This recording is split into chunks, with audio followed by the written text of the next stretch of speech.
Sepertinya setelah ini saya tidak perlu membuat pupuk organik cair lagi. Karena hanya dengan POC ini, tanaman bisa subur-subur seperti ini.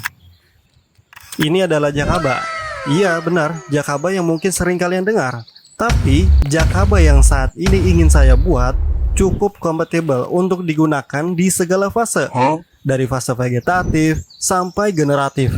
Bahkan, sampai tanaman sudah berhenti berbuah. Saya menyebutnya dengan jakaba all-in-one.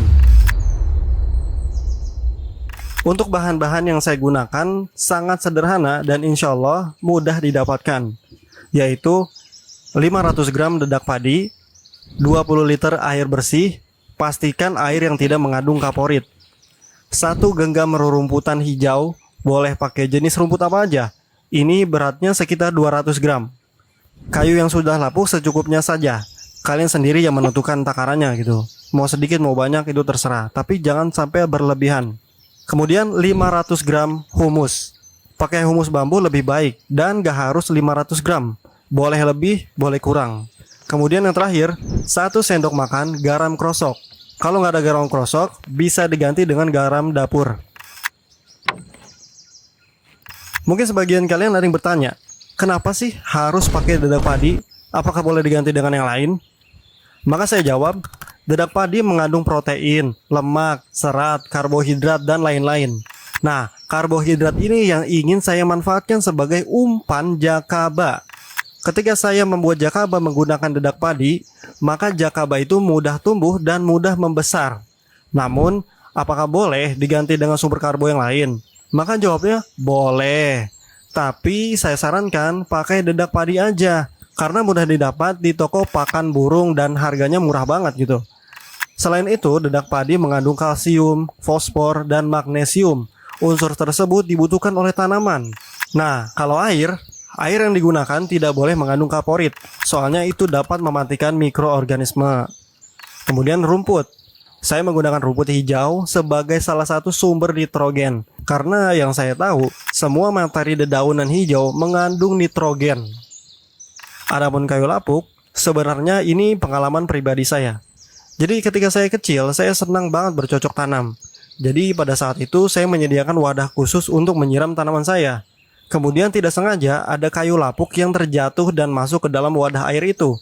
Saya biarkan begitu saja dan tetap menyiramkan airnya kepada tanaman saya. Dan gak lama dari itu, bunga-bunga bermekaran dan buahnya semakin melimpah daripada sebelumnya. Usut punya usut, ternyata kayu mengandung kalium, yang mana kalium adalah salah satu sumber unsur hara yang dibutuhkan tanaman pada fase generatif.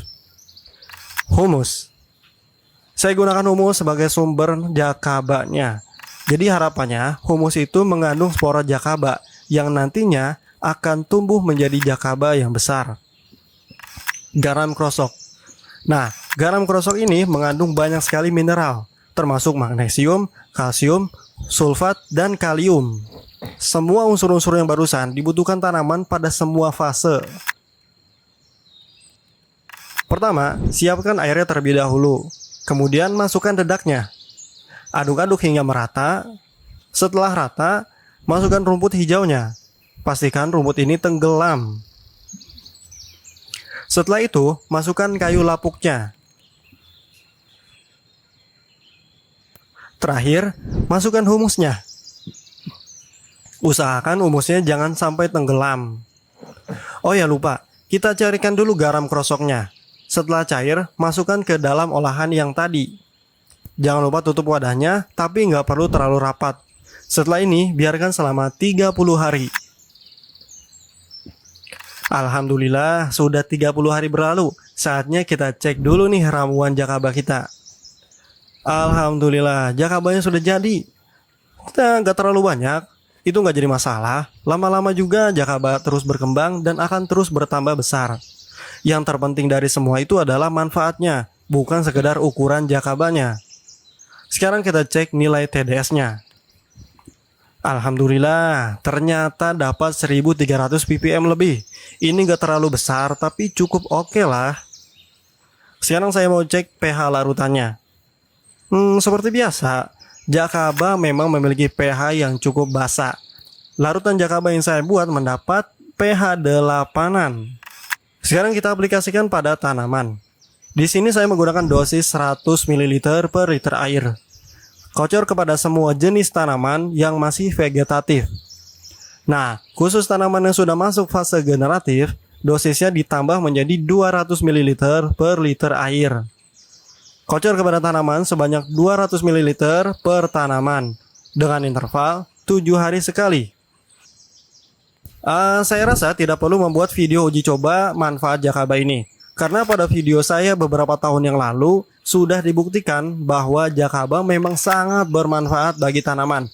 Bahkan hasilnya sangat signifikan. Baiklah, mungkin itu aja video kali ini. Semoga bermanfaat bagi saya dan kalian semua. Selamat mencoba, selamat menanam. Barakallahu fikum.